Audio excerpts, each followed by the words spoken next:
The Milwaukee Bucks have a secret weapon heading into next season. With huge shoes to fill at the point guard position and only unproven commodities on the roster, a path has emerged for a dark horse candidate for the Bucks. What's up, everybody? I'm your host, Nathan Burton, here on Bucks Digest, your number one source on YouTube for all things Bucks. Thank you for being here with me today. I'm going to get right into things. We're going to talk today about Mark Sears. Now, Mark Sears may not be a household name if you're not a college ball fan, but if you are a college ball fan, you should know who Mark Sears is. He played a full 5 years, a super senior in college, and was drafted by the Bucks, signed by the Bucks after the draft, rather, a couple months ago. He is a guy whose game is NBA ready. He's drawing some wicked comparisons, and we're going to talk about why he may end up playing more meaningful minutes this season for the Milwaukee Bucks than you might expect. But before I get into everything, I just want to mention to everybody, please hit that subscribe button. You guys have been running this up for myself and Nick, and we really appreciate it. Please continue to smash that subscribe button if you like the content. We appreciate it. So let's talk about Mark Sears. Just to remind everybody, he signed a two-way contract with the Milwaukee Bucks back 2 months ago at the draft. Now, he fell off the draft board. He was an undrafted signing, but many projections had him in the second round being drafted.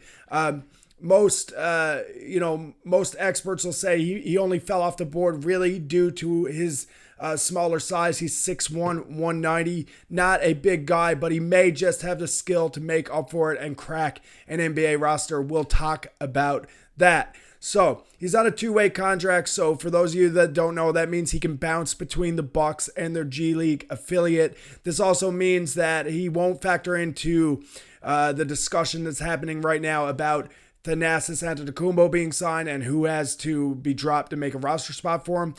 Most reports have that being Andre Jackson Jr., but we'll have to wait and see. But Mark Sears will likely start the season with the G League affiliate, but we're going to talk about his path to playing time for the Milwaukee Bucks. Let's look at the depth chart. The first thing that stands out here is our lack of depth at the point guard position. We have Kevin Porter Jr., we have Ryan Rollins. Ryan Rollins still a young, developing player, great defensively, but not enough of an offensive game. Kevin Porter Jr., we know he's shown us flashes of brilliance, but he's also shown us flashes of horrible basketball. We don't know what Kevin Porter Jr. we're going to get night in, night out. Of course, Bucks fans are hoping he makes a big leap this year with the added opportunity, but even in the best of worlds, I don't think Kevin Porter Jr. is playing elite point guard minutes, like 35, 40 minutes a game. So the Bucks are going to have to find other players and find different combinations to try. I'm sure early in the season, Doc Rivers will be trying out different players at backup point guard minutes. And I think this is where Mark Sears could find himself sliding into games, especially early in the season. And if he does impress, then maybe carving out a role for himself down the stretch of the season. Of course, I have this shortened depth chart up here. There is other guards on the team that you may consider playing at point guard, like there's Cole Anthony and Gary Harris, but these guys are all truer shooting guards than point guards and don't bring enough playmaking ability to really be meaningful options at point guard for this team. So let's talk about Mark Sears and why I think he might be an answer for us. So first thing you notice in Mark Sears' stat card right here is that he played 170 college games. So he played a full 5 years, very durable, missed very few games with injury or anything. That's the only way you rack up 170 games in college. He averaged 16.7 points, 3.9 rebounds, and 3.9 assists across his career, but in his final season averaged 18.6 points, 2.9 rebounds, and 5.1 assists, which put him assist-wise in the top 3 in the SEC. This comparison really stood out to me from Nathan Marziani. He said, Mark Sears literally looks and plays exactly like Jalen Brunson. It's kind of spooky. So if you're making the NBA and you're already drawing comparisons to an all-star, that is awesome. Of course, I'm not going to sit here and try to tell you guys that Mark Sears is Jalen Brunson and those guys are the same player. I mean, Mark Sears is a long way to go to end up justifying this comparison. But you can see here, this is both these guys' best season in college, and you can see it's pretty eerie how similar they are. So 21.4 points to 18.9 for Mark Sears. More assists, more rebounds as well. Slightly less assists, but more steals. Good field goal percentage for both of them. And Mark Sears actually shot better from three in his best season, 42.9. This was 2 years ago.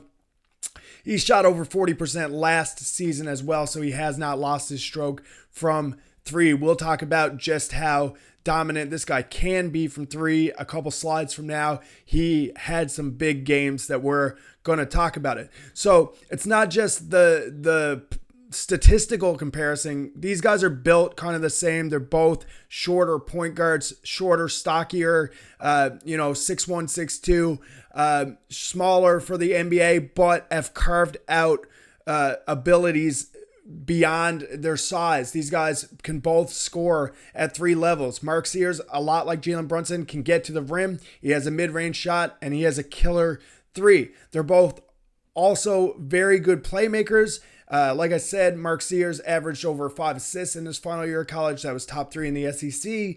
And they don't turn the ball over very much, which is key if you're going to be maybe targeted a little bit, defensively because you're a shorter player. You have to have a tight handle and be able to take care of the ball. And Mark Sears and Jalen Brunson alike have that skill. So, again, I'm not going to sit here and tell you he's going to be an all-star in a few years and he's going to be breathing the same air as Jalen Brunson. But to be drawing those comparisons when you haven't even played an NBA minute, that is interesting for Bucks fans. So it'll be interesting to see if he can get into the league, start playing some minutes, and try to justify that lofty comparison. Now, he has been a winner everywhere he goes. He was the Associated Press Player of the Year back in February 2025. He's played meaningful minutes and won both with Ohio and Alabama at different times throughout his college career. He never, of course, won a NCAA tournament, but he made a valiant effort to get his team there. Let's talk about an absolutely legendary game from Mark Sears. He tied the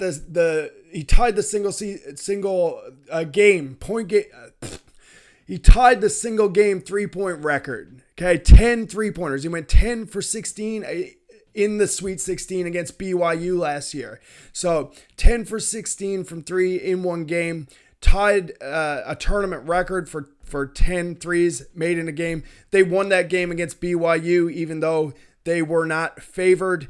And they went on to play in the Elite Eight, much past their ranking in that tournament. And, due to a lot of help from Mark Sears. So if he can hit 10 threes in a big, one game elimination game, he's not scared of the moment. He's all reports around Mark Sears is that he is a locker room leader and a guy you want on your team.